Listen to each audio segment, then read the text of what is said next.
Dear students, welcome back. Yes, आज केवल second day है जबकि ये पेपर रिस्पांस सीट रिलीज हुई है और मैंने सोचा था कि इसको और जल्दी तेजी से लाऊं, लेकिन इतना ज़्यादा काम करना पड़ा है इसमें, मैच करना और उसकी उनकी पूरी साइट जो थी वो डाउन थी। उसके चलते मेरे कुछ स्टूडेंट जिनको मैं बहुत बहुत थैंक्स देता हूं, उन्होंने उनको भेजने में रिस्पांस सीट देरी हुई है। उसके चलते जो है बहुत लेट इस वीडियो को मैं आज शाम में ले पाया हूं। शायद आप में से कुछ ही लोग आज रात देखेंगे और कल। लेकिन चलिए, एक बेहद ही इंपॉर्टेंट वीडियो जिसके लिए कि मेरे बहुत सारे स्टूडेंट वेट कर रहे हैं, तो शुरू करते हैं हम लोग यूजीसी नेट दिसंबर 2023 की जो एक्चुअल पेपर आई है उसकी एनालिसिस।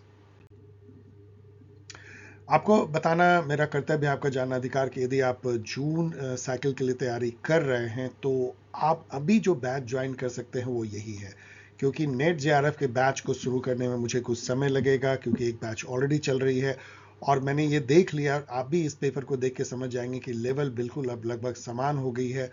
तो आप अपनी कंटिन्यूटी को जारी करने के लिए इस बैच को ज्वाइन कर ले, मेरी सलाह है। और जब भी निकट भविष्य में जब हम नेट जेआरएफ के बैच को लॉन्च करेंगे तो आपको उसमें शिफ्ट कर दिया जाएगा, कोई और बिना कोई फी के।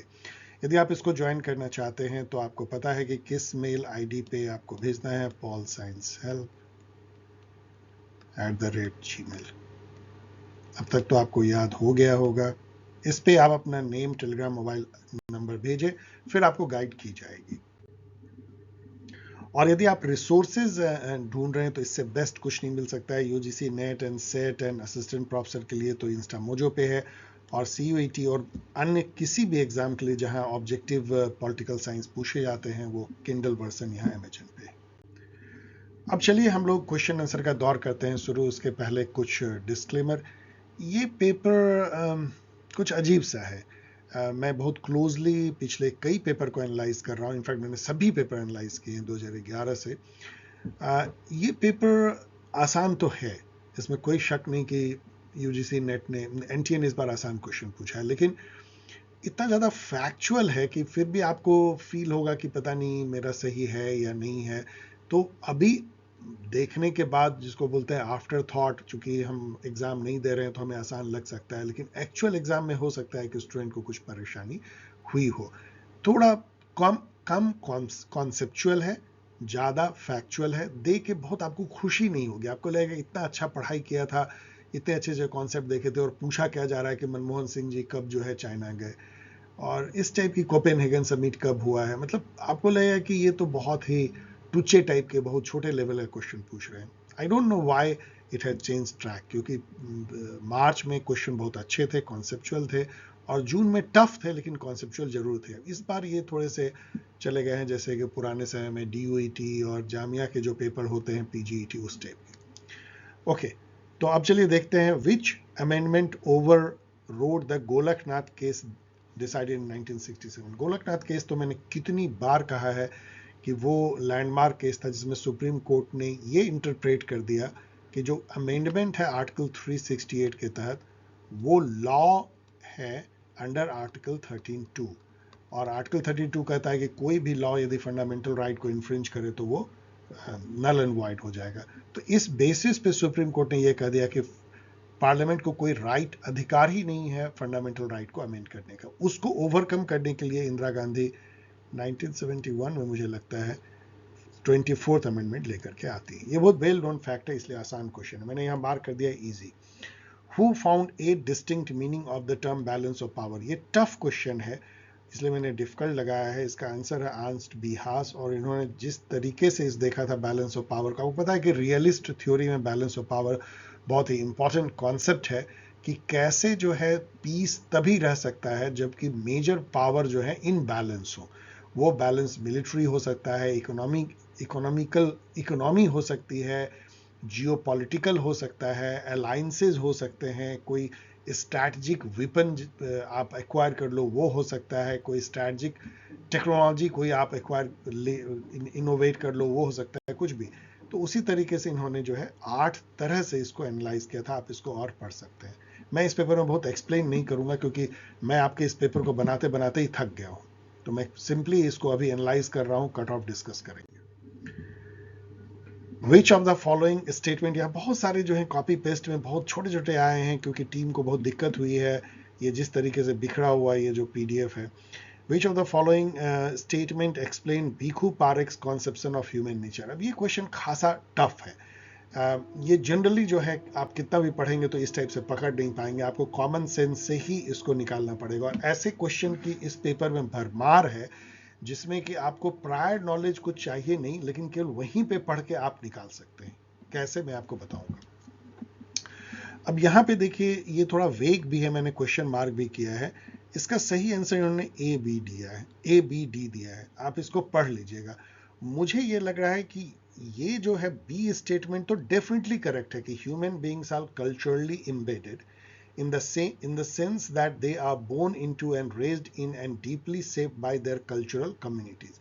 चूंकि भिखू पारेख जो है मल्टीकल्चरलिज्म के हिमायत करते हैं, तो ये कोई भी जो है मल्टीकल्चरलिस्ट ये कहेगा कि एक इंडिविजुअल जो है वो कल्चर में एम्बेडेड होता है, उसी से वो गुथा जाता है एक तरीके से. बी तो बिल्कुल सही है. बी जिसमें भी है, अब देखिए इसमें बी बी तो बी सब में तो कुछ इससे फायदा हुआ नहीं. अब यहाँ पे देखिए कि बाकी जो ये कह रहे हैं, अब यहाँ आइए. regardless of their different cultural context, human beings behave more or less in a uniform manner when it comes to critical matters. आप बेहद कंफ्यूज होंगे कि सी है या नहीं. इसके अनुसार से सी नहीं है, लेकिन ये जानना बहुत डिफिकल्ट है. और इसके अनुसार से जो है डी है. Although skin color, gender, height and other physical features are universally shared, they are all differently conceptualized and acquire different meaning and significance in different society. ये बिल्कुल डेफिनेटली सही है. कोई भी बोलेगा कि यदि ये बी सही है तो डी भी सही होगा. उसके साथ में उन्होंने ए सही किया. मैं इसको अब कुछ इससे ज़्यादा नहीं कह रहा हूँ. मैंने इसको कई बार एनालाइज करने की कोशिश की, मुझे नहीं समझ में आ रहा है कि ये क्यों ए सही है और सी सही नहीं है, ई सही नहीं है. It's very specific and very very vague question. I don't no कहाँ से इन्होंने पिक किया है. मैं कह रहा हूँ कि इसको और पढ़ लीजिए तो आप चैलेंज भी कर सकते हैं. इसका सही आंसर मैंने टिक कर दिया. According to Manu, which of the following is not the foundation of diplomacy and statecraft. ये आप गेस कर सकते हैं बहुत अच्छे से, इसलिए मीडियम लेवल क्वेश्चन है. कॉन्ट्रैक्ट नहीं हो सकता है, क्योंकि आपको एक ही चुनना है, क्योंकि कॉन्ट्रैक्ट के बेसिस पे स्टेट क्राफ्ट ये मानव धर्म शास्त्र और उस समय में तो कहीं था ही नहीं. इसलिए हॉस्टिलिटी, न्यूट्रलिटी, सबऑर्डिनेट अलायंस सब आप सोच सकते हैं, लेकिन कॉन्ट्रैक्ट जो है डिप्लोमेसी और स्टेट क्राफ्ट में उस समय में बिल्कुल नहीं था. Medium level question. Who among the following came out with an innovative idea of constructive conflict? ये सब बहुत ही फेमस क्वेश्चन है पब्लिक एडमिनिस्ट्रेशन का. Mary Parker Follett. तो इजी क्वेश्चन.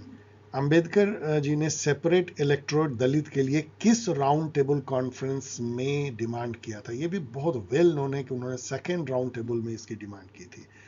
इनफैक्ट अंबेडकर तीनों राउंड टेबल कॉन्फ्रेंस में उन्होंने भाग लिया था, गांधी जी केवल सेकंड में, लेकिन जिसमें गांधी और अंबेडकर दोनों भाग लिए थे उसमें ही उन्होंने ये डिमांड रखा था. और उसके बाद गांधी जी जो है सत्याग्रह पे बैठे थे या अनशन पे, और फिर पूना पैक्ट होता है जिसमें वो मान जाते हैं कि सेपरेट इलेक्टोरेट तो नहीं लेंगे लेकिन रिजर्वेशन लेंगे दलितों के लिए.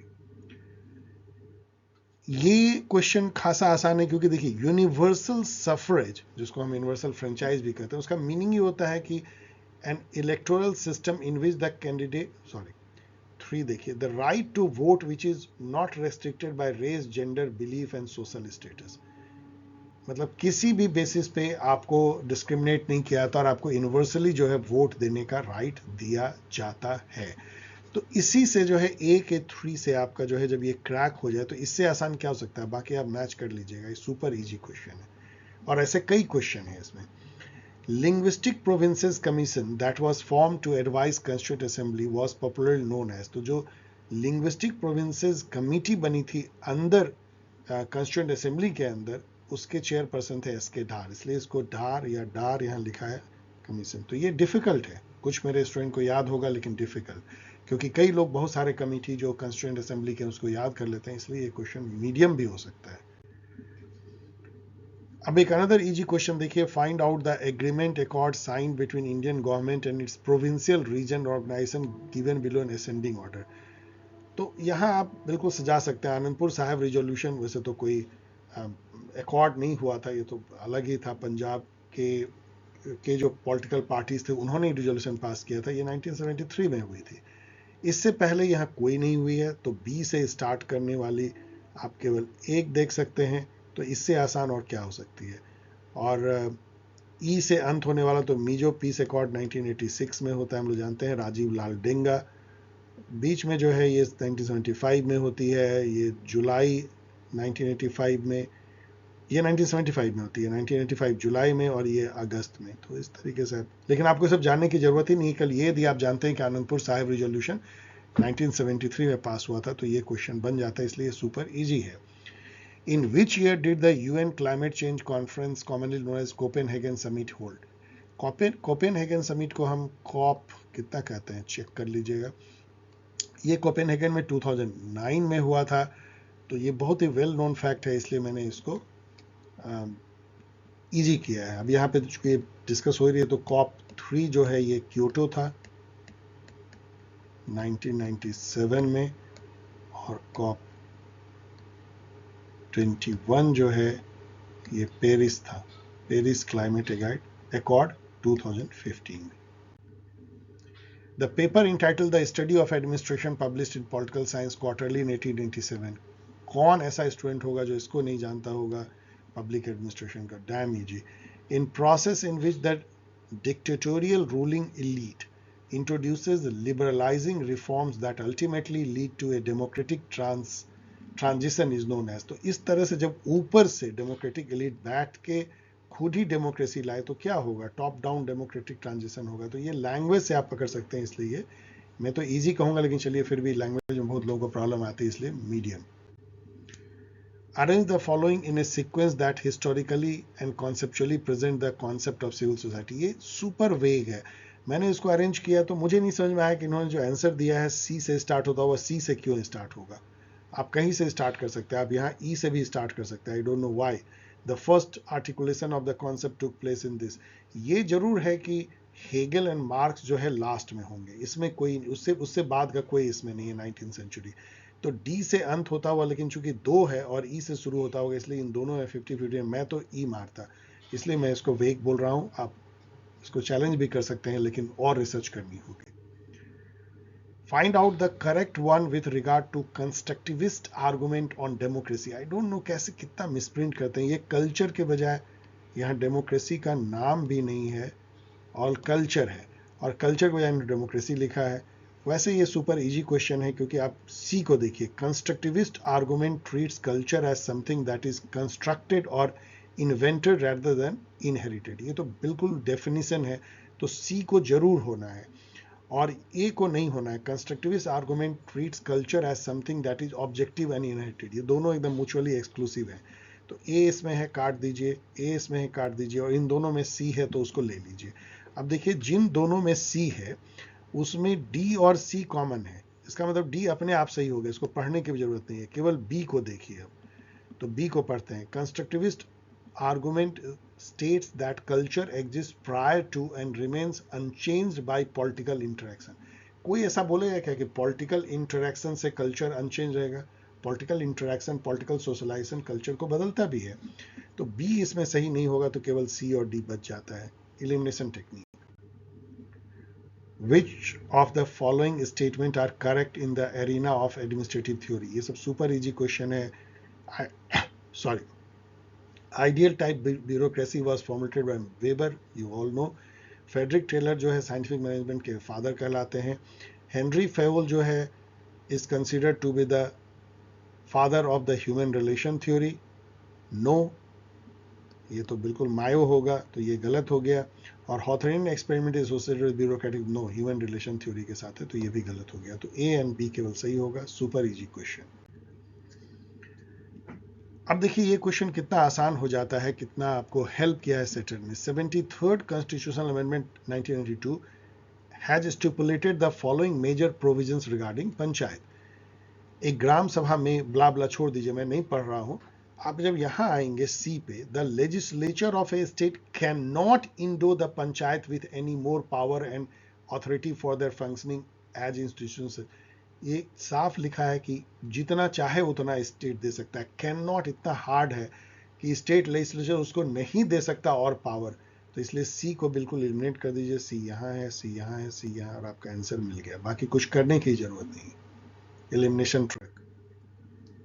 अब देखिए यहाँ डेलिब्रेटिव डेमोक्रेसी के बारे में, जब इसको अगेन पढ़ते पढ़ते जब यहाँ आएंगे, the central claim is that a political decision और system is legitimate even if it cannot command free and reason agreement among equals.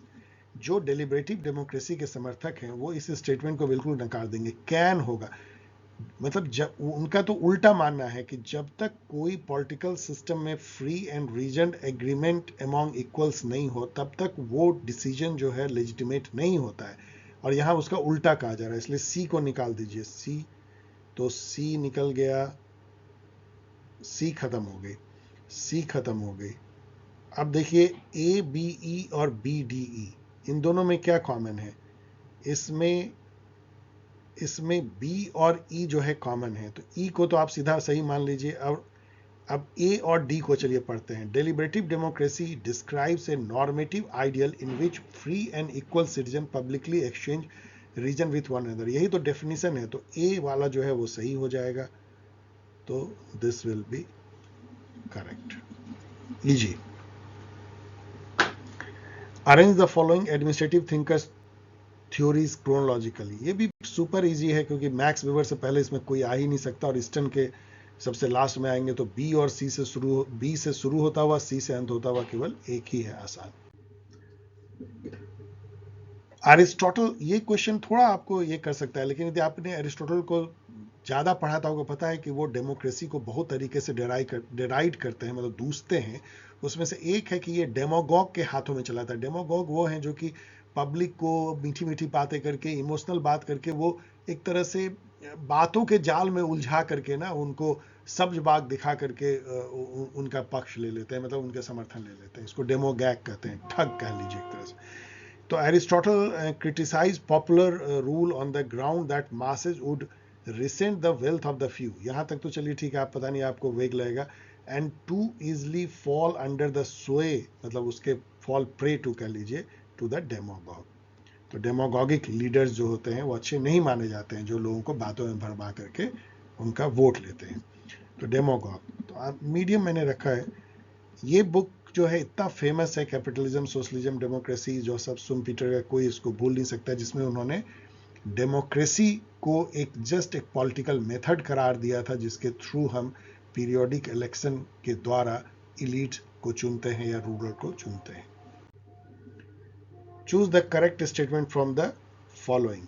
अब ये चैलेंज, पहला क्वेश्चन है जो मुझे लगता है चैलेंज करने लायक है। क्यों? क्योंकि देखिए ये जो चैप्टर 7 है, ये तो सही इसने लिखा है कि इसमें जो है बाय फोर्स जो है United nation, of course security council के थ्रू, वो पीस इस्टेब्लिश कर सकती है, ग्लोबल पीस, तो ये सही है। उसी चैप्टर 7 में आर्टिकल 41 है, sanction measures do not involve the use of arm force. ये बिल्कुल सही है, जबकि इसका ऑफिशियल आंसर जो है इसको गलत काटता है। ये इसने ऑफिशियल आंसर दिया है जो इसको गलत काटता है, उस बेसिस पे ही आप इसको चैलेंज कर सकते हैं। दैट्स ऑल, कि आपका जो ऑफिशियल आंसर है वो बी को गलत काटता है, जबकि बी सही है। मैंने यहाँ आर्टिकल 41 लिखा है, देखिए क्या लिखा हुआ है। The security council may decide what measures not involving the use of arm force are to be employed to give effect to its decision, blah blah पढ़ लीजिएगा। तो इसका मतलब इसमें आर्म फोर्स का यूज नहीं है, इसलिए बी करेक्ट है।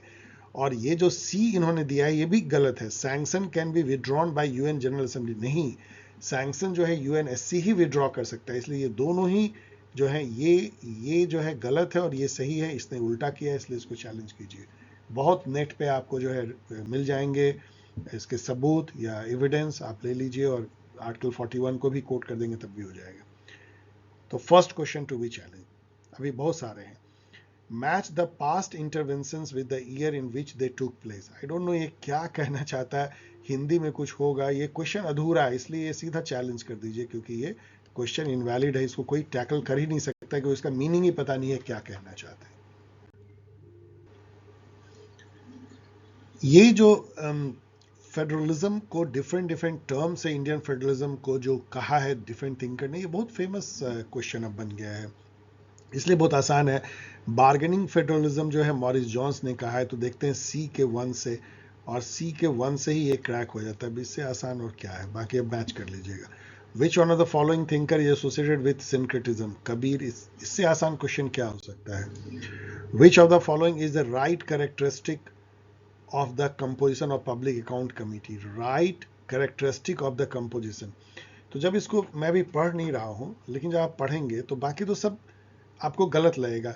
जैसे इसमें चलिए मैं बता ही देता हूँ, इसमें लोकसभा मेंबर्स है नहीं, इसमें ओनली लोकसभा मेंबर लिखा है, केवल एस्टीमेट कमेटी में ओनली लोकसभा मेंबर होते हैं। इसमें राज्यसभा लोकसभा दोनों से होते हैं, 15 लोकसभा से और 7 जो है 7 राज्यसभा से।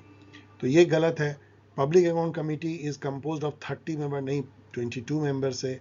और the member can not be री इलेक्टेड, नी इलेक्टेड हो सकते हैं। तीनों गलत है। केवल एक ही बचता है सही कि इसमें जो वोटिंग जो इलेक्शन होती है वो proportional representation followed by single transferable vote system से होती है। तो 2 इसका सही है।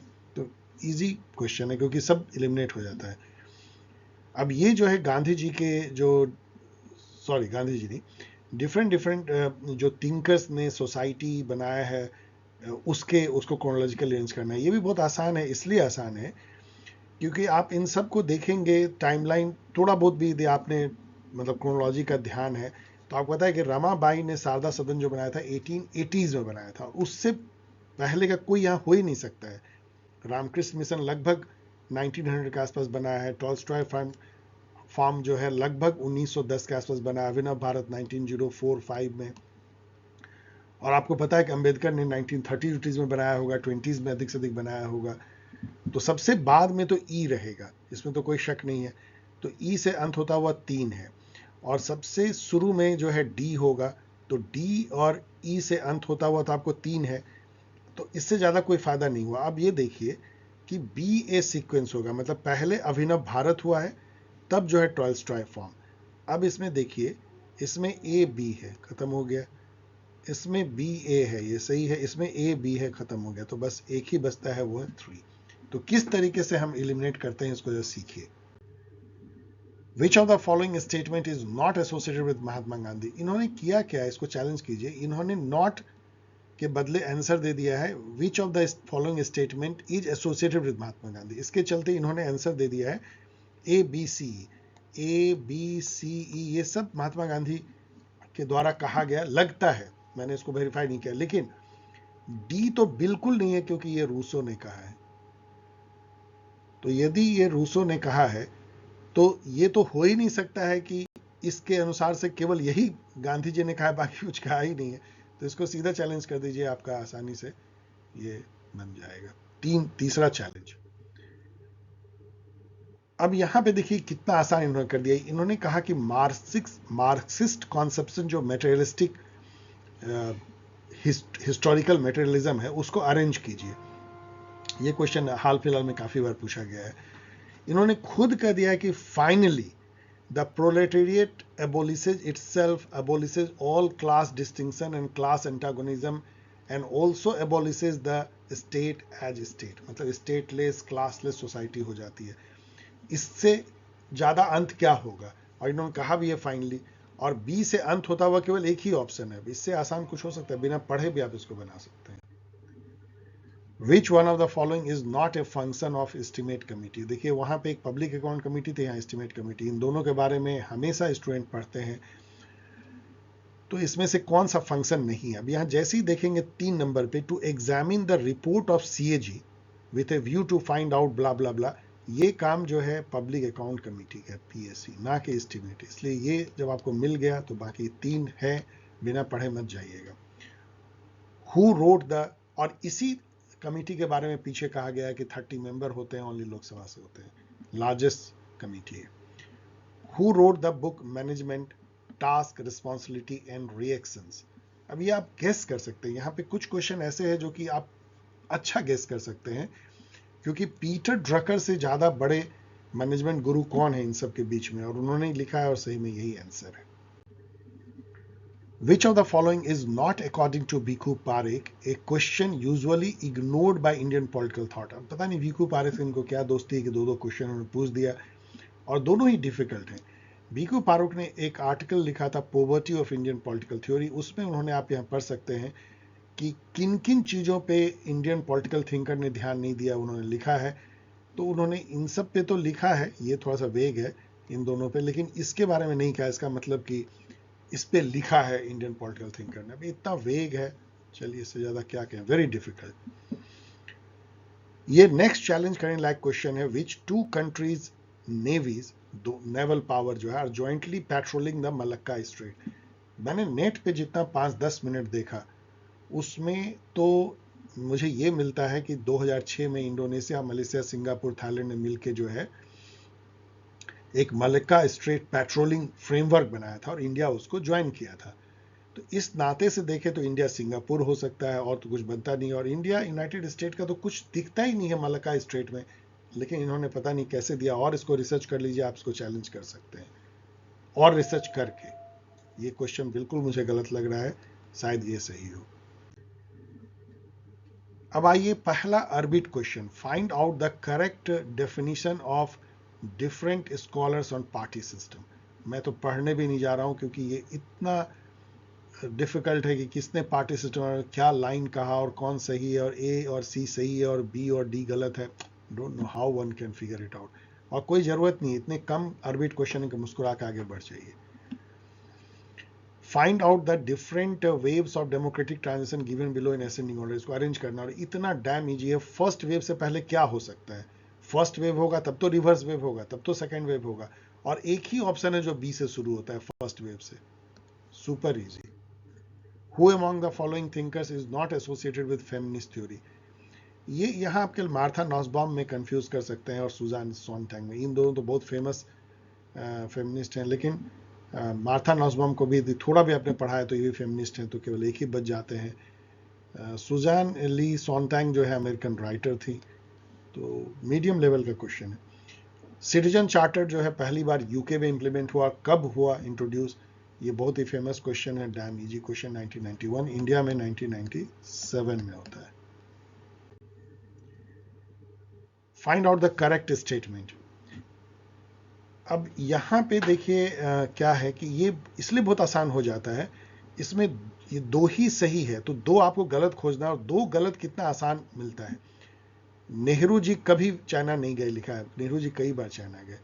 राजीव गांधी चाइना 1993 में गया, डी स्टेटमेंट करता है, 1988 में गए हैं। इनकी डेथ हो जाती है 1991 में, तो 1993 में कैसे जा सकते हैं? तो ये दो जब गलत हो गया तो कौन सही हो जाएगा? ए एंड सी। रीजनलाइजेशन भी इन्होंने हर जगह 1-1 मारा है, मतलब कि both A and R correct and R is the correct explanation of A, हर जगह इन्होंने किया है। जो मैं कहता भी हूँ कि ये थोड़ा भी यदि एक्सप्लेन करता है तो यही मारते हैं। तो ahimsa was complementary to Gandhi's model of conflict resolution, that was certainly the most original and creative model of social change and political action. कौन बोलेगा नहीं ये स्टेटमेंट ट्रू है? This was a theory of politics that gradually became the dominant ideology of a national political movement in which Gandhi ji reigned supreme. ये भी कौन बोलेगा true नहीं है? और जो दोनों ट्रू है और थोड़ा बहुत भी एक्सप्लेन कर रहा है तो वन के साथ जाइए, दैट्स ऑल। यहाँ पे कहा जा रहा है कि ये पांच में से कौन जो है लेटर प्रेसिडेंट बने, तो हम लोगों को पता है कि बीडी जत्ती छोड़ के सभी बने हैं। राधा कृष्णन जी हैं, गिरी, डॉक्टर शंकर दयाल शर्मा, वेंकट रमन। तो डी को हटा दीजिए तो A B C E, super easy. आइए एजर्सन रीजन देखिए, ये ह्यूजली वेग है, तो मैं इसको तो पढ़ना भी नहीं चाहता हूँ। छोड़िए, मैं पढ़ना नहीं चाहता हूँ, पढ़ लीजिएगा। ये इंडिविजुअल ऑटोनॉमी की बात करता है, और मुझे तो लगता है कि थोड़ा और यदि आप इसको रिसर्च कीजिए तो उसको चैलेंज भी कर सकते हैं। क्यों? देखिए, चलिए मैं पढ़ ही देता हूँ। It is plausible to think that autonomy involves a kind of skills that individual must develop, exercise and maintain. Individual autonomy. The ongoing process of planning and managing is not automatic but requires effort and resources that are secured by social and material conditions provided by the state. अब ये second line कहता है कि state ही आपको social और material condition देता है जिससे कि आप ऑटोनॉमी एक्वायर कर पाते हैं। इसका मतलब स्टेट का रोल है। तो इसको आप क्या मानेंगे? शायद सही मानेंगे, यस ट्रू। और रीजन कहता है, however the commitment to individual autonomy can not force the liberal state to provide the social and material condition by which citizen could come to be autonomous. Why? और यदि ऐसा है, मतलब इसको मैं वाई इसलिए बोल रहा हूँ कि इसको इन्होंने रॉन्ग साबित कर दिया है. क्यों रॉन्ग है? जबकि यहाँ पे स्टेट जो है मटेरियल सोशल कंडीशन देता है जैसे इंडिविजुअल ऑटोनॉमी हो, तो लिबरल स्टेट क्यों नहीं देगा? Can not. एंड फिर आगे तो और भी वेग है, तो पढ़ लीजिए, मतलब ये टोटली वेग है. और चल नेक्स्ट क्वेश्चन बहुत इजी है. सत्य शोधक समाज वॉज फाउंडेड बाय. हम लोग सबको पता है कि ज्योतिबा फूले जो कि बैकवर्ड कास्ट मूवमेंट के पायनियर थे इंडिया में, वेस्टर्न इंडिया में, उन्होंने सत्य शोधक समाज की स्थापना की थी. इजी. अब यहाँ देखिए स्टेटमेंट 1 है, स्टेटमेंट है ये, रीजनलाइजेशन नहीं है. The transformation of Indian economy has not been as dramatic as that of post communist countries eastern Europe. जो ईस्टर्न यूरोप जो सैटेलाइट नेशन थे यूएसएसआर के, उनका तो गैरेज सेल हुआ था और ऑल ऑफ ए सडन वो कम्युनिस्ट कंट्री से एक जो है मार्केट इकोनॉमी में कन्वर्ट हो गई. इंडिया का उस तरीके से 1991 में तो नहीं हुआ. हम लोग ग्रेजुअली 1980 से जो है अपने को लिबरलाइज कर रहे थे और फिर लिबरलाइज हुए. इसलिए ये स्टेटमेंट तो बिल्कुल सही है. India has produce growth rate, मतलब GDP growth as high as those of China in 2010s. तो ये सही नहीं है, क्योंकि चाइना करीब 10% के हिसाब से बढ़ रहा था, हम लोग करीब 5.6 या 6, मतलब 2010 के दशक में. तो इसलिए ये सही तो नहीं है, इसलिए इसमें 3 सही है ऑप्शन. मतलब statement 1 is correct, statement 2 is not correct. Who among the following has started the self respect movement. तो ये भी उतना ही आसान है. पेरियार, ईवी रामास्वामी, नायकर. ये भी उतना ही आसान है. Scientific management theory, the development of a true science of work which is in fact will benefit both the worker and manager. तो ए का 2 और उसी से ये चूंकि क्रैक हो जाता है, तो इससे डैम इजी क्या हो सकता है, लेकिन बिना मिलाए आप आगे मत बढ़िएगा. Who of the following describe Kabir as मुक्ति दूत. ये दूसरा क्वेश्चन है जो आपको एकदम अच्छे से गेस करना चाहिए, क्योंकि मुक्ति दूत एक बंगाली वर्ड है और इसमें से कोई और जो है बंगाली नहीं है टैगोर को छोड़ के, इसलिए उन्होंने ही कहा होगा. The true beginning of modern state system marked the end of. ये क्वेश्चन ऐसे घुमा के पूछा है, मतलब जो भी थोड़ा भी ठीक से पढ़े हैं उनको पता है कि Westphalia treaty was the outcome of A 30 years war in Europe.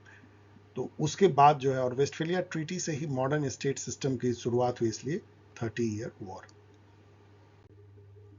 Who said that statements think and act in terms of interest defined as power. Interest defined in terms of power is a famous term given by Morgenthau, the father of classical realism in modern time. Which of these subject is not part of concurrent list? मैं हमेशा कहता हूँ कि तीनों list को जाके internet पे एक बार ब्राउज कर लीजिए. जो सेंटर के जो 100 लिस्ट हैं, कंकरेंट के 52 एंड 61 जो स्टेट के हैं, तो उसमें यदि आप करेंगे तो थोड़ा कॉमन सेंस भी लगाइए. जो जनता के बहुत करीब होती है उस तरह के जो सब्जेक्ट होते हैं वो स्टेट के लिस्ट में, लेकिन like market and fair, law and order, land, तो मार्केट फेयर इसमें नहीं है. तो बाकी 3 हैं कंकरेंट में. Which of the following is not a principle of Nozick's entitlement theory. तो नॉजिक की जो इंटाइटलमेंट थ्योरी है उसका 3 पार्ट है. फर्स्ट है the principle of just initial acquisition, कि यदि जब अनओन्ड था अर्थ, तो उस समय में यदि हमने इनिशियल एक्विजिशन जस्ट तरीके से किया तो वो सही है. Just transfer, principle of transfer, उसके बाद जो है, जो जस्ट इनिशियल एक्विजिशन के बाद ट्रांसफर होगी, एक्सचेंज होगा, ट्रेड होगा प्रॉपर्टी का, उससे वो डिस्ट्रीब्यूशन चेंज करेगा. और यदि इन दोनों में कोई एरर हुआ है तो रेक्टिफिकेशन कीजिए. Has to deal with holdings if they were unjustly acquired or transferred. लेकिन फाइनल एक्विजिशन का प्रिंसिपल नहीं है. मतलब 3 ही प्रिंसिपल इसके हैं, इस बेसिस पे इसको आप काट सकते हैं. मीडियम लेवल, मजदूर किसान शक्ति संगठन pioneered which movement in India. तो एक तो MKSS जो है RTI के जनक माने जाते हैं, लेकिन ये RTI की जो इन्होंने की थी उसकी शुरुआत इन्होंने जन सुनवाई से की थी. मतलब जनता खुद बैठे और फिर पब्लिक ऑफिशियल्स को अकाउंटेबल ठहराए और उनसे हिसाब मांगे, जन सुनवाई. थोड़ा मीडियम, लेकिन मैंने कई जगह इसको डिस्कस किया है. Match the following organization with the year it was establish. ये सब काफी आसान है. आसियान जो है 1967 और C का 1 और इसी से ये क्रैक हो जाता है, बाकी मैच कर लीजिएगा. The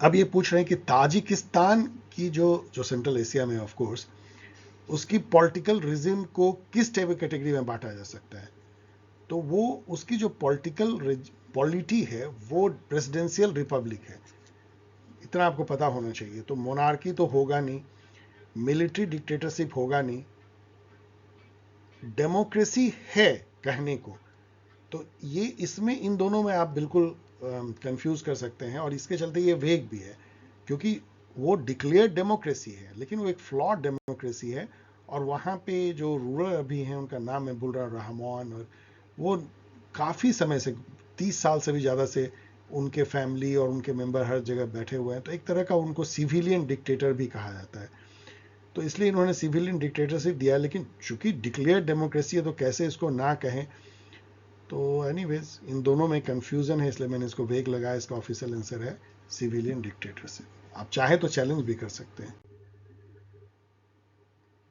what is the main argument of philosophical anarchism, ये मेरे हिसाब से चैलेंज होना चाहिए। इन्होंने कहा है कि that no state in fact has authority. I don't know क्या कहने का मतलब है, जबकि ये इनका कहना है फिलोसफिकल एनार्किज्म का कि स्टेट को कोई लेजिटिमेसी नहीं है, कोई भी कोएर्सिव अथॉरिटी स्टेट जैसी उसको वो नहीं मानते हैं।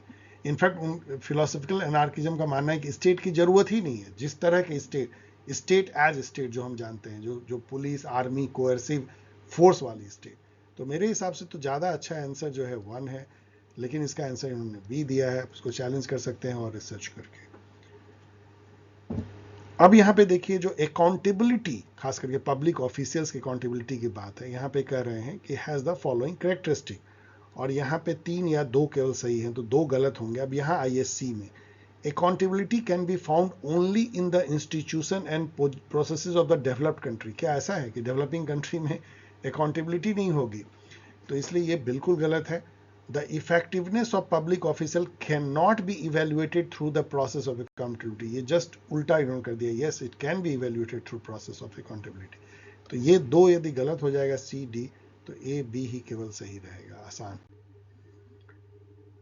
Who introduced the organizations, the concept of the 40-hour week, the time and motion study? जैसे ही आप टाइम एंड मोशन स्टडी आएगा इन पीस रेट, आप समझ जाएंगे कि ये हम बात कर रहे हैं फ्रेडरिक टेलर की। यहाँ पे इस कमेटी को क्रोनोलॉजिकली अरेंज करना है। थोड़ा भी आपने यदि अच्छे से पढ़ा है तो आपको पता होगा गौरवाला कमेटी 1951 में ही जो है सेटअप की गई थी। उसके बाद ही कोई आएगा वोरा कमीशन 1993 में, नेक्सस पॉलिटिक्स क्रिमिनल इनका बॉम्बे बॉम्ब ब्लास्ट के बाद, और ये 1966 में फर्स्ट एआरसी आई थी 1962 में। तो आप लगा सकते हैं कि सबसे पहले ए होगा और सबसे बाद में जो होगा वो सी होगा। ए और सी का एक ही कॉम्बिनेशन है। अब यहाँ पे श्री अरबिंदो के लाइफ के जो जो इवेंट्स हैं उसको अरेंज करने के लिए है, इसमें डिफ़िकल्ट है। मुझे भी डिफ़िकल्टी हुई है, लेकिन इंग्लैंड वो बहुत बचपन में चले गए थे, तो सी से शुरू होगा, इसमें कोई कंफ्यूजन नहीं है। और सी के बाद सी से शुरू होता हुआ केवल 2 ही है, और सी के बाद ए या सी के बाद ई। तो ए है attended the Banaras session of the Congress, जो कि बहुत बाद में हुआ था उनके लाइफ में, कांग्रेस में एंट्री। उससे बहुत पहले उन्होंने आईसीएस एग्जाम कंप्लीट किया था, बाद में छोड़ भी दिया था। तो ई जो है बेहतर ऑप्शन है, इसलिए मॉडरेट टू डिफिकल्ट है। ये क्वेश्चन आसान है क्योंकि कास्ट इन इंडियन पॉलिटिक्स हम लोग सभी जानते हैं, रजनी कोठारी। तो बी का 3 और बी के 3 से आप 50-50 आप एलिमिनेट कर देते हैं इसको। और success of India's democracy Atul Kohli ने लिखा है, बहुत फेमस बुक है। ए का 2 तो आसान है। अब यहां देखिए कुछ स्टेटमेंट है। Conflict in society and politics is inevitable. कौन बोलेगा कन्फ्लिक्ट नहीं होता, ये तो होना ही होना है। The uses of violence in conflict cannot be eliminated by protest against such violence. Non violent action can be blah blah जो भी है, लेकिन यहाँ आइए, use of non violent method is a guarantee of success. इस type की क्या कोई बातें आप कह सकते हैं, guarantee of success non violence. तो आप डी को बिल्कुल एलिमिनेट कर दीजिए, और चूंकि एक ही एलिमिनेशन से आपका इसमें बन जाता है, क्योंकि एक ही मैक्सिमम इनकरेक्ट हो सकता है, तो आपको बाकी पढ़ने की भी जरूरत नहीं है। ए बी सी इसको भी मुझे पढ़ने की जरूरत नहीं थी।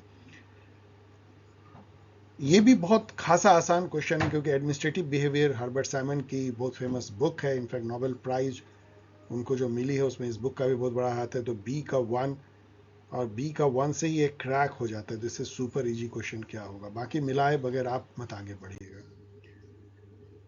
ये क्वेश्चन को आप चैलेंज कर सकते हैं क्योंकि इसमें इन्होंने क्या किया है, इन्होंने सही आंसर दिया है 4, जिसमें कि लिबरलिज्म जो है वो तो सही है कि moral concern for one another as free and equal citizen, ये तो सही है, लेकिन उसके बाद इनका जो है गड़बड़ हो गया है। लिबरल नेशनलिज्म भी सही है, सी का जो है 4 होगा, ये भी सही है कि shared nationality based on common history language and culture, लेकिन यहां मुझे लगता है कि बी टू और डी1 पलट गया है क्योंकि इन्होंने क्या किया है कि कम्युनिटेरियनिज्म को कहते हैं ये, नो नीड फॉर बी का 2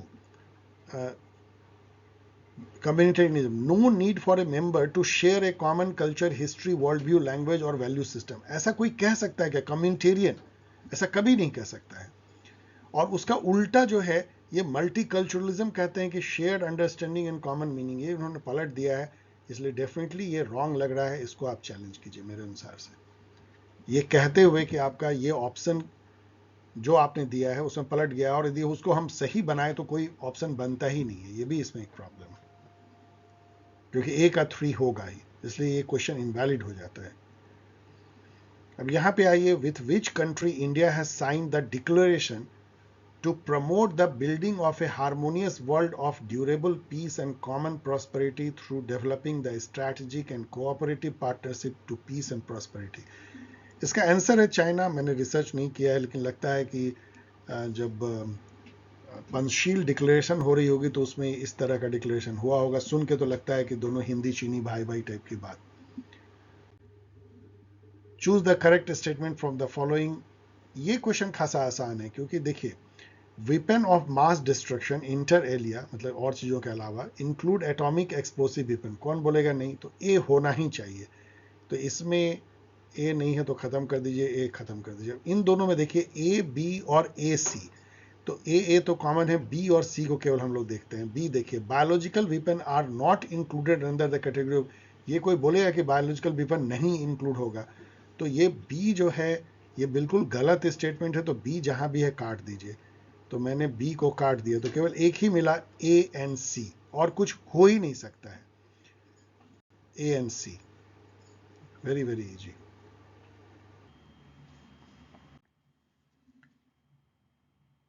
अब यहां पे ये अतुल कोहली का जिक्र करते हैं लेकिन उसकी कोई जरूरत आपको नहीं है, ये कॉमन सेंस से आप इसको क्रैक कर सकते हैं। Find out the correct one with regard to Atul Kohli distinction between pro market and pro business state intervention in India political economy in 1980s।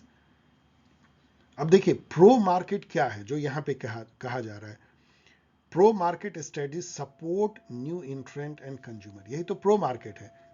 तो इसका उल्टा प्रो बिजनेस होता है जहां पे कि this strategy mainly support establish producer, तो A and D, बाकी जस्ट उसका उल्टा उन्होंने कर दिया है, प्रो मार्केट का उल्टा एंड प्रो बिजनेस का उल्टा।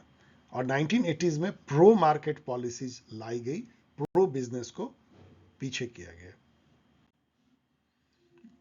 Which year did prime minister Manmohan Singh visit China, ये 2 बार गए थे, 2008 और 2013 में, तो चलिए 2008 कर लेते हैं। विच of the following argument can be associate with right wing political forces, यहां पे तो आपको ये क्वेश्चन टफ लगेगा, राइट विंग पॉलिटिकल फोर्सेज, क्योंकि यहां पे जो राइट विंगिस्ट का इन्होंने लिया है वो इससे लिया है कि इकोनॉमिक मामले में राइट विंगिस्ट जो है वो स्टेट के रोल को कम से कम चाहते हैं। राइट विंग लिबर्टेरियन, आप रॉबर्ट नॉजिक को याद कीजिए, जहां इंडिविजुअल ऑटोनॉमी और इंडिविजुअल रिस्पॉन्सिबिलिटी की बात करते हैं, इंडिविजुअल अकाउंटेबिलिटी की बात करते हैं कि हर व्यक्ति को इक्वल अपॉर्चुनिटी दीजिए, उसके बाद वो अमीर है चाहे गरीब है, ये उसकी अपनी तदबीर है, उसने अपनी मुट्ठी में जो करना था उसने किया। लेकिन जब आगे आप पढ़ेंगे तो आपको एक पैसेज मिलेगा इसी पेपर में, वो राइट विंग पॉलिटिक्स को एक्सप्लेन करता है, फिर आप लौट के इस क्वेश्चन पे आके इसको बना सकते हैं क्योंकि वहां उसकी बहुत डिटेल में दी गई है जिससे कि ये क्वेश्चन क्रैक भी होता है। अब यहां पे क्या है कि आप जब सब पढ़ेंगे, मैंने इस पे काफी रिसर्च किया इसलिए मैं अभी छोटा कर रहा हूं इसको, तो आप बी और ई में अटक जाएंगे क्योंकि यदि राइट विंगिस्ट पॉलिटिक्स को आप देखें तो वेलफेयर स्टेट के पॉलिटिक्स को वो काटेगा, वेलफेयर स्टेट कभी वो पसंद नहीं करता। तो इसलिए वो क्वेश्चन करेगा कि देखिए has the welfare state created a class of welfare dependent caught in A poverty trap, मतलब डिपेंडेंसी क्रिएट करता है वेलफेयर स्टेट, यही राइट विंगिस्ट थ्योरी का मानना है। इसलिए वो कहते हैं कि स्टेट को ऐसा नहीं करना चाहिए, मतलब फ्री राशन फ्री बी नहीं देना चाहिए, क्योंकि उससे लोग जो है आलसी हो जाते हैं, डिपेंडेंट हो जाते हैं। तो डी जो है वो डेफिनेटली सही होगा। अब डी इसमें कहां कहां पे है, इसमें नहीं है, इसमें नहीं है, तो खत्म कर लीजिए। इन दोनों में देखिए A D E A B D में, तो इसमें ए डी कॉमन है, तो ए डी कॉमन है तो ए को आप सही मान लीजिए सीधा। अब आपको केवल ये देखना है कि इसमें बी है और इसमें ई है, तो बी वर्सेज ई देखना है। बी को चलिए पढ़ते हैं। Are we helping the victims of unequal circumstances if we distribute money to the poor? चलिए पढ़ लिया आपने, ये भी एक क्वेश्चन रेस कर सकते हैं राइट विंगिस्ट। एंड ई में है are the sources of social ills like poverty, homelessness, high school drop out rate and so on are so complex that state attempt to solve them will generally fail and often worsen the position। इन दोनों में आपको बहुत confusion हो सकती है, लेकिन right विंगिस के साथ ज़्यादा ई जाता है, क्योंकि स्टेट के रोल को वो कम से कम देखना चाहते हैं वेलफेयरिज्म में, इसलिए ई के साथ जाइए। और ये ऑप्शन सही इन्होंने किया है, सही है। अब यहाँ पे बहुत आसान है कि इंडिया का जो एसोसिएशन है इन ऑर्गेनाइजेशन के साथ में, तो यूएन के साथ में तो 1951 में ही हो गया था, इसलिए ए से शुरुआत होगी और G20 के साथ सबसे बाद में, तो ए डी, तो ए डी का 2 है। लेकिन पहले हम नाम से जुड़े हैं 1961 में, और फिर जो है G77 बाद में 64 सब में आया, इसलिए सी बी होगा। इसमें देखिए क्या है, बी सी है, खत्म हो गया, सी बी इसी में है, आसान। अब यहां है कि एशियन टाइगर इकोनॉमी इसमें से कौन नहीं है, तो आपको पता है कि 4 Hong Kong, Taiwan, Singapore, South Korea, तो बर्मा नहीं हो सकता है। Which one of the following is not the key element of direct democracy? Filibustering कैसे हो सकती है? फिलीबस्टरिंग तो यूएस के सीनेट में फिलीबस्टर्स होते हैं जो बिल को पास नहीं होने देने के लिए 4 घंटे 5 घंटे 6 घंटे तक भाषण देते रहते हैं, कुछ भी, मतलब जस्ट कुछ कुछ बोलते रहना है उनको, इसको फिलीबस्टरिंग कहते हैं। क्योंकि वहां पे सीनेट में, यूएस के सीनेट में कोई टाइम लिमिट नहीं है। इंडिया ऐसा नहीं है कि 2 मिनट टाइम दिया जाता है, अब चुप हो जाइए, अब जो है गुलेटिन होगा, नो। उसका फायदा उठा के कुछ फिलीबस्टर, बहुत जो पॉलिटिकल पार्टी होती है, बहुत सारे फिलीबस्टर रखते हैं कि वो ऐसा कर सके। तो इसको छोड़ करके referendum, recall, plebiscite, initiative and all, ये सब डायरेक्ट डेमोक्रेसी के element. Find out the correct one with regard to failed state, तो इसमें चलिए देखिए क्या है, यहाँ एक या दो ही केवल सही है। अब यहाँ देखिए, a failed state is unable to provide the functions that define them as state, तो एज स्टेट जो है लॉ एंड ऑर्डर मेंटेन करना, व्यवस्था बनाए रखना, ये नहीं कर पाते हैं वो। तो बी तो होना ही होना है। अब बी केवल 2 में है, B and C and A and B, तो ए और सी को पढ़ते हैं। Sierra Leone is a failed state, पता नहीं, मान लीजिए ऐसे रख लीजिए। और सी है a failed state is able to coerce the inhabitant, coerce मतलब फोर्स। फेल्ड स्टेट क्या फोर्स कर पाएगा उसके, वो तो फेल्ड स्टेट है, इसलिए ए ही हो सकता है, तो ए एंड बी। अब यहां एजर्सन देखिए, India has historically been deemed a safe haven for refugee. आपको पता है कि हम लोग के यहाँ कितने रिफ्यूजी आए जमाने से, और पार्टीशन के बाद भी आते रहे, अभी भी आते रहे, अभी भी रोहिंग्या आ रहे हैं, तो ठीक है, ट्रू है। India has no refugee law and has not sign the 1951 UN refugee convention, ये मैंने कई बार बताया है, यस ये भी ट्रू है। लेकिन ये इसका रीजन तो नहीं है कि इसके चलते ही लोग हमारे यहाँ आ रहे हैं, तो इनफैक्ट नहीं आना चाहिए था, इसलिए इसका 2 होगा, मतलब दोनों सही है लेकिन एक्सप्लेन नहीं करता। Who has stated that religion is the real criteria of Manoj state policy? इसका आंसर इन्होंने दिया Himanshu Rao, orbit, second orbit, मुस्कुरा के आगे बढ़ जाइए। करेक्ट स्टेटमेंट देखिए इसमें से क्या है, India is among the first country to establish diplomatic relation with EEC. Don't know why, don't know whether true और करेक्ट, कुछ भी इसमें मान लीजिए आपको पता नहीं है, लेकिन यहाँ आकर के the EU is a member of UN general assembly. यहाँ आके आपकी बातें खिल जानी चाहिए, क्योंकि EU जो है कैसे मेंबर हो सकता है, नेशन स्टेट नहीं है, ये एक परमानेंट ऑब्जर्वर की इसको जो है एक तरजीह दी गई है या उसको स्टेटस दिया गया है, इसलिए डी नहीं होगा। तो डी डी डी तो केवल ABC, बस इधर हमको पता भी नहीं है फिर भी हमने इसको क्रैक कर दिया। अब यहाँ पे देखिए ऐसा क्यों पूछते हैं, 108th अमेंडमेंट बिल, जो बिल कभी लॉ बना नहीं उसके बारे में क्यों जाने, और ये अब पूछ रहे हैं जबकि अभी 106th कॉन्स्टिट्यूशनल अमेंडमेंट ला करके वुमेन को रिजर्वेशन दे दिया गया है लोकसभा स्टेट लेजिस्लेटिव असेंबली में, तब भी ये पूछ रहे हैं। ये एक तरह का गलत NTA का स्टेप है। और उसको भी कुछ लैंग्वेज देखिए कितना गलत, मतलब वेग टाइपो एरर है। पहला देखिए, reservation of seats reserve for schedule caste shall be for women shall cease to exist, कुछ मतलब नहीं इसका निकलता है, क्या कहना चाह रहे तो पता नहीं। तो इस क्वेश्चन को क्या कहें, सब वेग क्वेश्चन है, लेकिन ये गलत है, बी गलत है, क्योंकि लोकसभा और स्टेट लेजिस्लेचर दोनों में था, तो केवल लोकसभा में नहीं होगा, तो बी को काट दीजिए, बी भी यहाँ उड़ गया। अब इन दोनों में ए और डी और सी ओनली, तो 15 साल में खत्म हो जाना था, ये तो इस बार भी है, तो ये पता नहीं जो भी लैंग्वेज है शायद ए सही है, तो ए वाली तो केवल एक ही है, तो डी भी सही होगी। रोटेशन पे जो है वो तो हर बार होता है, मतलब अभी वाले में भी ये होगा कि रोटेशन पे जो है डिफरेंट कंस्टिट्यूएंसी रिजर्व होंगे, तो डी डेफिनेटली करेक्ट होगा, इससे आप इसको गेस कर सकते हैं। Very vague. In his book administration in developing country the theory of prismatic society, ये दूसरी बार इसी पेपर में आ रहा है, रिग्स की ये बुक है जिसमें उन्होंने जो प्रिज्मेटिक सोसाइटी का जिक्र किया था और ecological approach to public administration की उनकी थ्योरी है। लेकिन यहाँ आइए, Industria will move towards Agraria, ऐसा कभी हो गया क्या, उल्टा Agraria will move towards Industria, तो सी को काट दीजिए, तो सी सी सी केवल ABD, सुपर इजी एलिमिनेशन। ये भी बहुत आसान है क्योंकि ये जो बुक है मार्क्स गांधी सोशलिज्म, ये लोहिया की है, डी का 2 और डी का 2 से ही एक ही से क्रैक हो जाता है, आप बिना मिलाए मत आगे बढ़िए। गांधी और टैगोर में किन किन इशू पे एका नहीं था वो तो हम लोग जानते हैं, खादी पे, नॉन कॉपरेशन पे, मॉडर्न टेक्नोलॉजी पे, इंग्लिश लैंग्वेज पे, तो ये सब पे था। लेकिन यहाँ पूछ रहे हैं किस पे नहीं था, तो फ्रीडम फ्रॉम कॉलोनियल रूल, इस पे क्या कभी हो सकता है, दोनों चाहते थे कि फ्री हो जाए इंडिया। अब यहाँ पूछा जा रहा है कि जॉर्ज W बुश ने किस इवेंट को चेंज करने के लिए अपने फॉरेन पॉलिसी को उन्होंने बना दिया global power projection and interventionist state, जिसको ग्लोबल वॉर ऑन टेरर कहते हैं, तो 9/11 को, ऑफ कोर्स 11 सितंबर।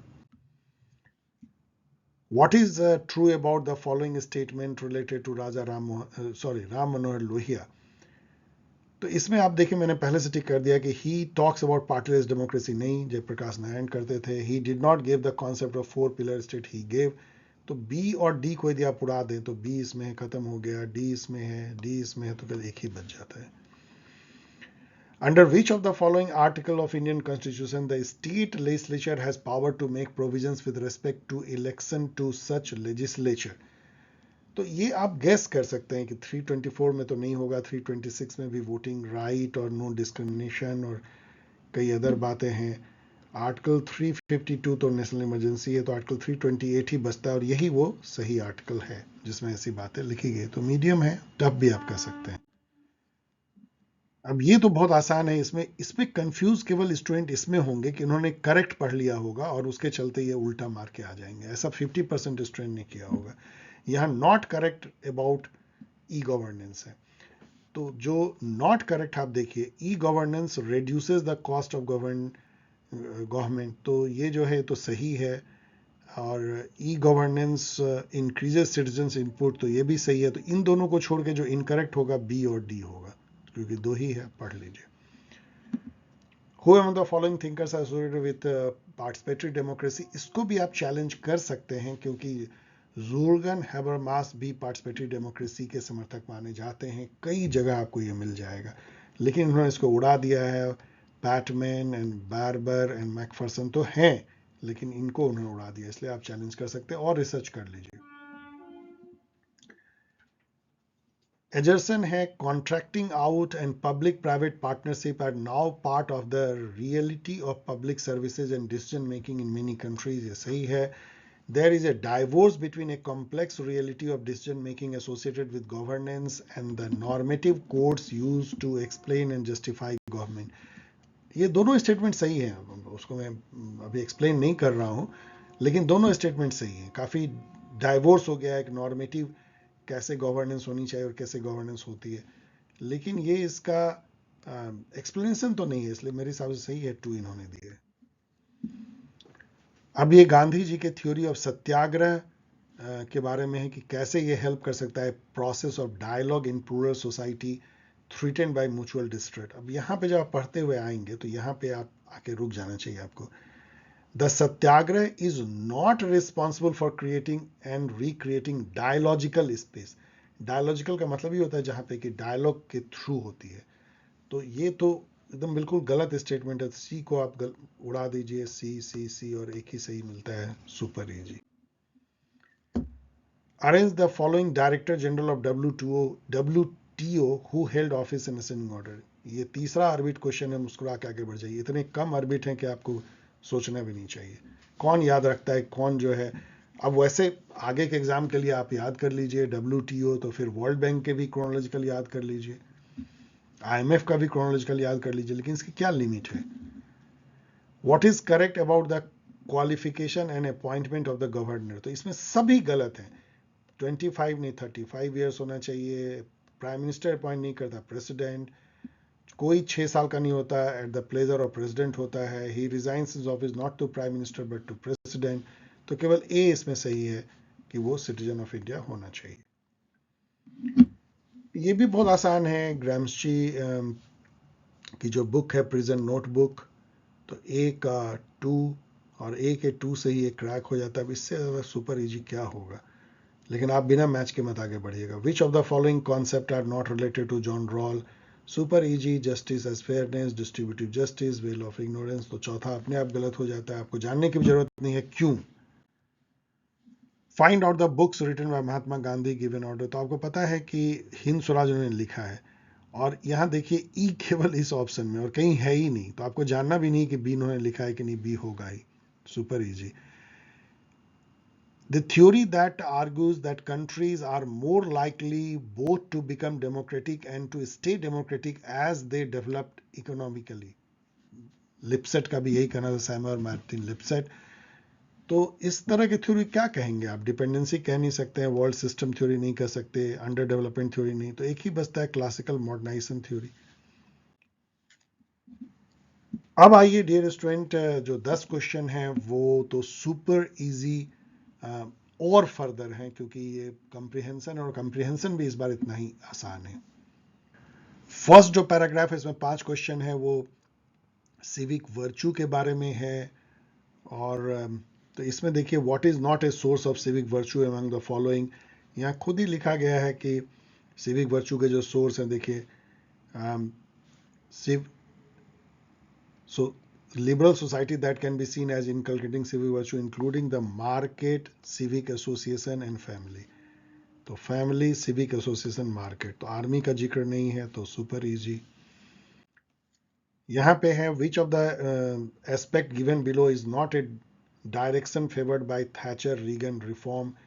यहाँ आगे ये कहते हैं थैचर रीगन रिफॉर्म में जो है डीरेगुलेशन हुआ, टैक्स कट हुआ, रिड्यूस वेलफेयर बेनिफिट हुआ, क्योंकि मार्केट को आगे रखा गया, स्टेट को पीछे किया गया, वेलफेयर स्टेट की परिकल्पना को ख़त्म किया गया, डिमांड साइड इकोनॉमी से सप्लाई साइड इकोनॉमी. ये सब कुछ कुछ बातें यहाँ लिखी है, लेकिन स्ट्रॉन्ग ट्रेड यूनियन नहीं, ट्रेड यूनियन को वीक किया गया. तो आसान है. What does the welfare state promote passivity in the poor. अभी आपने देखा वो राइट विंगिस जो पॉलिसी थी, जो वेलफेयर, जो थैचराइट थी भी, उसी को मैं बोल रहा था कि पीछे जाकर क्या बना सकते हैं.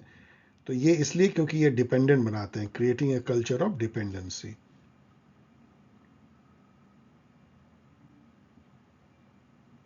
यहाँ पे लिखा हुआ है ये बात, creating a culture of dependency, उसी से आया है. What is that the new right does not associate with self-supporting as a civic virtue. यहाँ पे इन्होंने लिखा भी है कि the new right believe that the being a self-supporting is not only an important civic virtue, in itself, but also a precondition for being accepted as a full member of a society. तो यहाँ देखिए full membership of society, citizenship, वही उसी चीज को citizenship भी कहते हैं. Being a career oriented selfish person, जो कि राइट ऑप्शन है. Fulfilling the obligation of support itself, जो आगे लिखा हुआ है, ऑब्लिगेशन टू सपोर्ट देमसेल्व्स. तो ये सब इसमें इतने डायरेक्टली दिया हुआ है कंप्रिहेंशन में कि आपको खोजने में बहुत आसानी होगी. How does the market inculcate civic virtue according to new right theorist. तो यहाँ पे भी लिखा है it encourages people to be self supporting market. So encouraging to be self supporting easy. दूसरा जो है वो इंडिया ने G20 ज्वाइन किया, G20 क्यों बना है, उसका क्या ऑब्जेक्टिव है, इन सब पे क्वेश्चन है. So why has India taken active interest in G20. यहाँ पे लिखा हुआ है कि ये stability of the world economy को ध्यान में रखते हुए इंडिया ने किया, तो to ensure world economic stability. Which of the following is the reason for formation of G20. यहाँ पे लिखा हुआ है emerge as a very premier forum for international cooperation. क्यों बना है, सॉरी ये तो ऑब्जेक्टिव है, क्यों बना है यहाँ लिखा गया है financial crisis that occurred in 1919 in the emerging economies of Asia. तो एशियन फाइनेंशियल क्राइसिस के चलते जो है इसकी फॉर्मेशन हुई थी 1999 में. Which of the following is the objective of G20. तो वहां मैं बोल रहा था for forum for international cooperation. What is the significance of recently concluded G20 summit. यहाँ पे लिखा है, इसको आपको चैलेंज करना चाहिए क्योंकि इन्होंने कहीं नहीं लिखा है कि वुमेन लेड डेवलपमेंट प्रोसेस. यदि आप देखेंगे यहाँ पे कि India's interest in G20 has imparted dimensions and credibility to G20 deliberation. India's successful organization of G20 summit in New Delhi recently has again ignited hope for the establishment of a framework for strong, sustainable and balanced growth and an alternative world order. ये सब तो लिखा है इन्होंने, लेकिन यहाँ पे क्या लैंग्वेज है, consumers on A framework for sustainable. यहाँ तक तो ये फ्रेमवर्क फॉर कंज्यूमर्स क्या है, ये पूरा वेग है. कहीं कॉपी पेस्ट इन्होंने कुछ कर दिया है, वुमेन लेड डेवलपमेंट प्रोसेस और ऑल ऑफ द अबव को सही कर दिया. तो इसको आप बिल्कुल चैलेंज कीजिए कि ऐसा कुछ भी नहीं. इसी पॉइंट पे कीजिए कि इसको कितने बार भी पढ़ा जाए तो इससे कुछ समझ में नहीं आता है कि रिसेंटली कंक्लूडेड G20 समिट से कहीं भी वुमेन लेड डेवलपमेंट प्रोसेस की बात की जा रही. Challenge. Why G20 is considered a representative forum. यहाँ खुद लिखा हुआ है क्योंकि ये जो है रोटेशनल बेसिस पे एनुअली चेंज होते हैं इसकी प्रेसिडेंसी, और जो प्रेसिडेंट बनाए जाते हैं डिफरेंट रीजनल ग्रुपिंग से सेलेक्ट किए जाते हैं. तो ये यहाँ लिखा हुआ है different strategic grouping. No, chair is rotational annually and a from a different region. ये 3 सही है. सो डियर स्टूडेंट, ओके, ये बहुत ही थकाने वाला एक्सरसाइज है ऑफ कोर्स. तो अब यदि मैंने काउंट किया, मैंने सब में easy, medium, difficult, orbit, challenge, वेग ऐसे लगाया. मैंने देखा कि 50 क्वेश्चन मेरे अनुसार से इजी है, 29 क्वेश्चन मीडियम है, मीडियम टू डिफिकल्ट भी कुछ हो सकते हैं, 9 डिफिकल्ट हैं बिल्कुल, अर्बिट केवल 3 है और चैलेंज करने लायक 6 हैं, और वेग 3 है जिसको आगे भी आप और रिसर्च करके चैलेंज भी कर सकते हो. बहुत जगह मिस प्रिंटिंग जैसी भी आपको दिख रही होगी, जैसा यूजुअल होता है.